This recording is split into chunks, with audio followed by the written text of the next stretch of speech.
Here in sunny York. I've got a quick thing. It's not picking us up and up. Oh yeah, of course. That's a bollock. Yeah.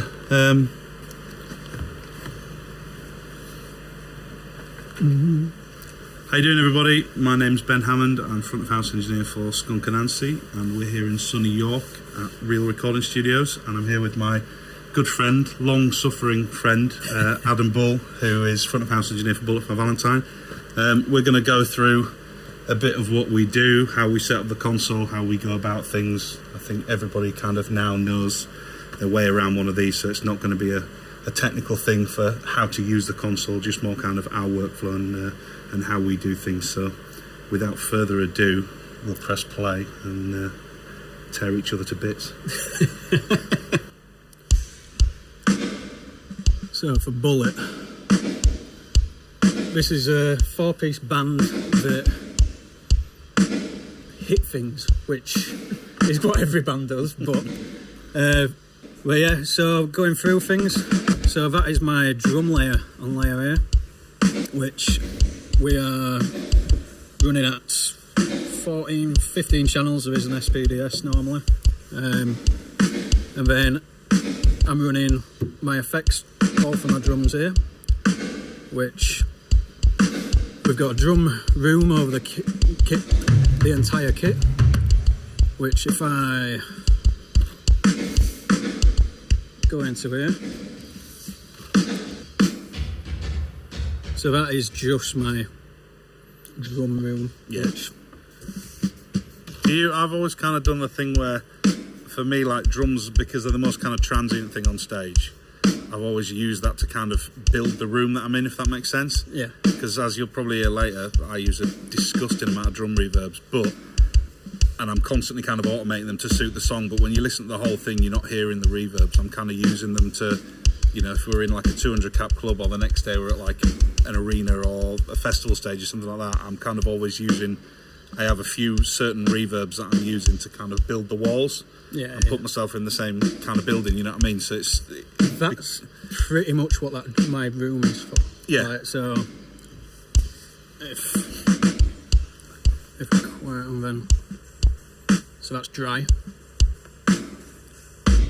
It's just giving it, instantly just gives it that depth, doesn't it? It just kind of puts you puts you in a room that you can kind of then start building things in. So from that point, then it's add a snare verb, which nothing too drastic, and we were listening to that yesterday. I'm into the pre-delay on that. I'm just straight into. I always for some, I don't know why, I always dial the pre-delay out and just straight away. But I really like what the pre-delay's doing in the snare drum reverb. Well, it kind of works with the room, so the room's at 0. Yeah, that's doing it. Well, it gives it that feeling of size as well, doesn't it? Yeah. And then so for Tom's big reverb, depending on what song, I'll pull it back, depending where we are. And then the big boy. The big boy, which is, you know, yeah, it's a monster, but it works. And the one thing I do that's probably different to quite a few people, well, not different, but a way I work, for all my effects, I EQ my effects going in as well as coming out. So, for my snare, I'm EQing on the output. And is that mainly to get rid of things, or are you adding things in that? Like, are you trying to push the bottom end more into the reverb, or, you know, is it just kind of what are you getting rid of things on the way in a, you know, kind of subtractive thing to give the reverb unit less to think about, or are you trying to really shape what the reverb's doing by EQing into it? So how we're doing it, if I select there, my PFL's set up on it, right, so I can hear what's going into it. So if I select there, so you can see, like, so you've got you can PFL your so I can your sends on a short key, right? Yeah, that's cool. That's just so I can hear what I'm actually sending to them. Which normally during a show, I haven't got my headphones on and I don't hear the change, and I'll use that in the daytime. It's weird. That's what I don't think I've ever listened to a reverb send. I hack the return And I kind of, for me, it's always like, well, that's the sound I want. I've done that on the channel, so I'm going to send that in. I never ever treat the sends. That's really interesting to actually listen to the send on the way in. Yeah, I don't know if that won't have sent to our cameras, but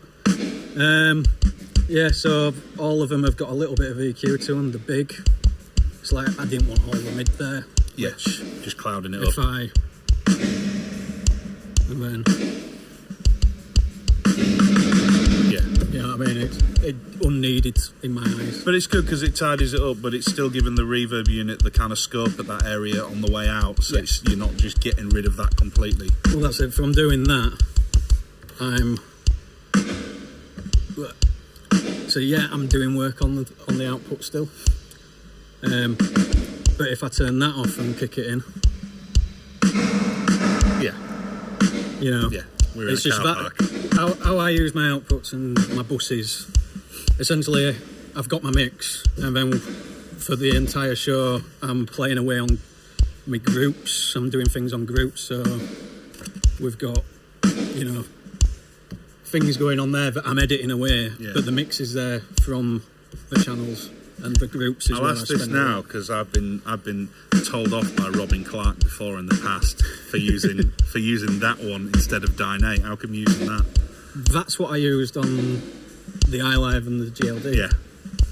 And I don't know, it might be me being the stubborn Yorkshireman, but I'm kind of fixing my ways and it works. Yeah. And the visual's a little different, isn't it? I know when I went over to Dyne 8, it was because you've all of a sudden got that, which we didn't have on that guy. So you have to, as much as you're not mixing with your eyes, you're still like in a festival situation where you're throwing stuff in pretty quick.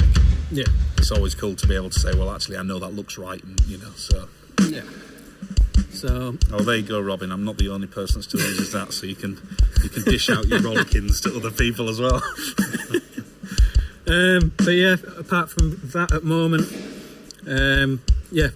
majority of what I do during the show is on the outputs of the effects and the outputs of the groups.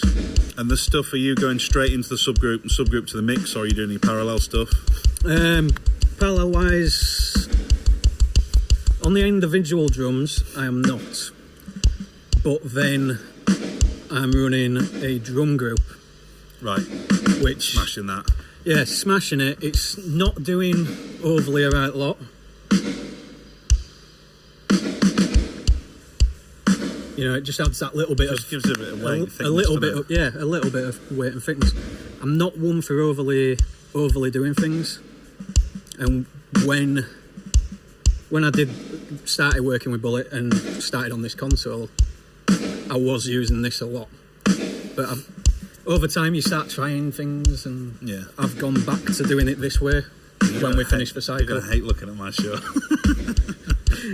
But yeah, don't get me wrong, I'm still using it on vocals, still using it on vocals and stuff like that. But I've always found with parallel stuff live, it's always that kind of thing because in a studio you've got a lot more scope, whereas live we're using compression more as it's still a sonic thing, but we're using it for probably a utility role, you know what I mean, to kind of hold things in check. So for me, a lot of the times I was always kind of used to be a bit scared of parallel compression. I'm thinking, well, I'm putting that compressor on there to hold it in, so why the hell would I want to put the uncompressed signal back in? And then but then playing around and finding that balance, and just that's why that's so cool, because you don't have to mess about setting up a new bus or anything. You can just start dialing that in, and sometimes it is just that thing that sits underneath, and it does do that glue, but doesn't contradict the compression that you put on for the reason you put it on.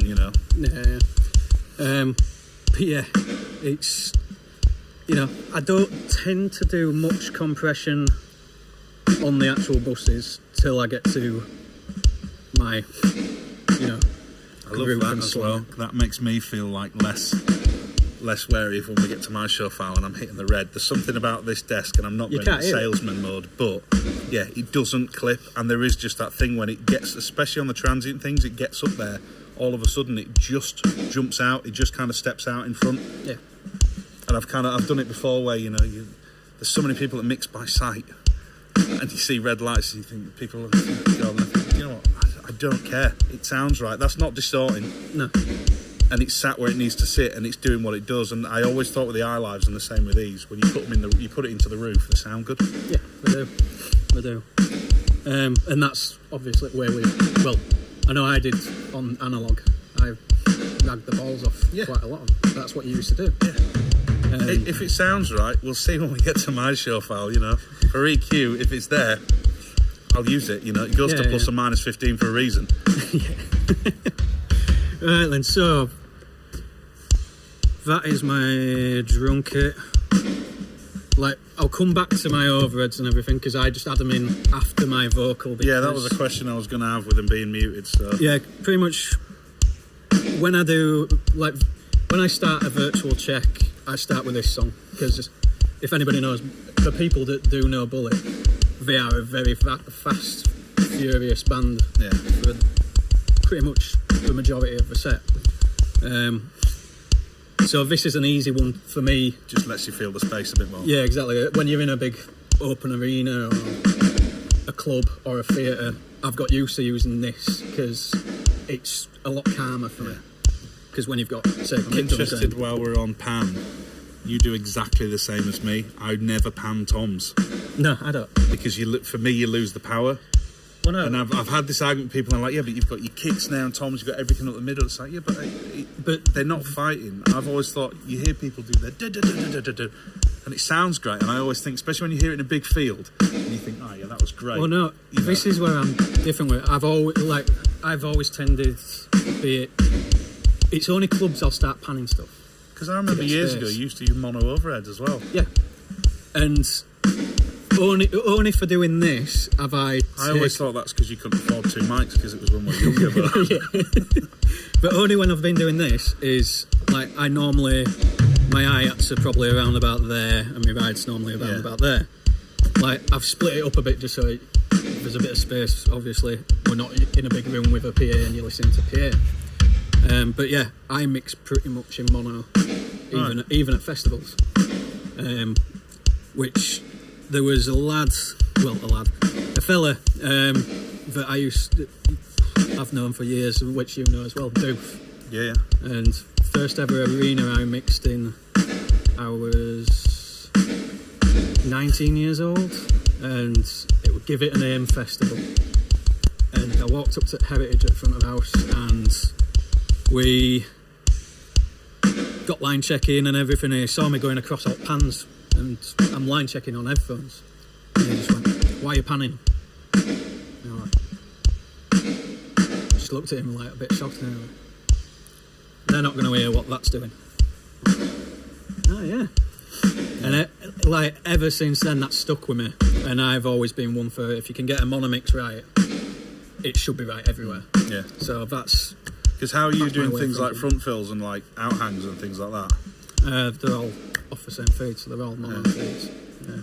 But I'm doing all that. That's all coming off Matrix, and there is more Matrix going on. Yeah, just from that kind of imaging point of view, because I'm always doing fills wise, I always prefer lip fills, and I'm always sending those in mono. Yeah. So I've always kind of got that.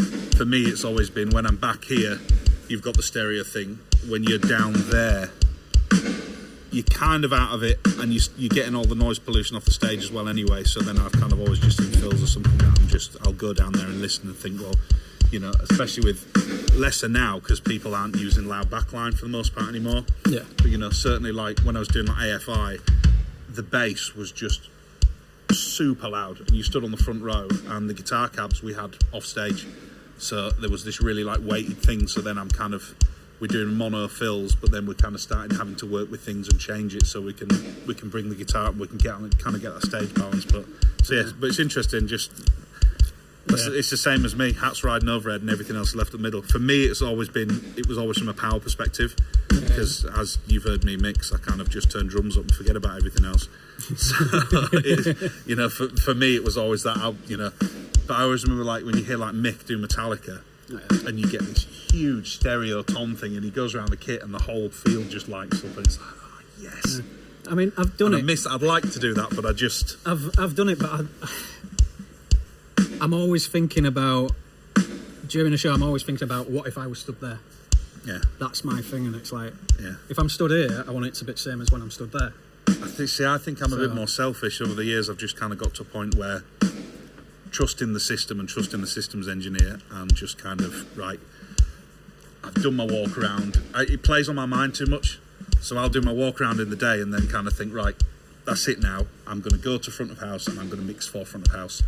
I've heard the fills, I've heard the outhangs, I've heard the delays, I've heard what they're as good as we can get them. So now I just need to be able to do, what the band are paying me for and do that. I just need to kind of just lose myself in that stereo thing, so I think I'm probably a lot more selfish than you are. But shoot me. But other than that, there's not a lot going on. Like gates, toms, compressors. I like the 16T on literally every drum, I think. Yeah, sometimes I'm a big fan of that, but I'm using the parallel thing on the close mics. Yeah, like you can see, none on there. Yeah. And then every now and again, I change my snare all the time. I'm constantly changing my snare between this octo. And then, that's pretty much it for drums.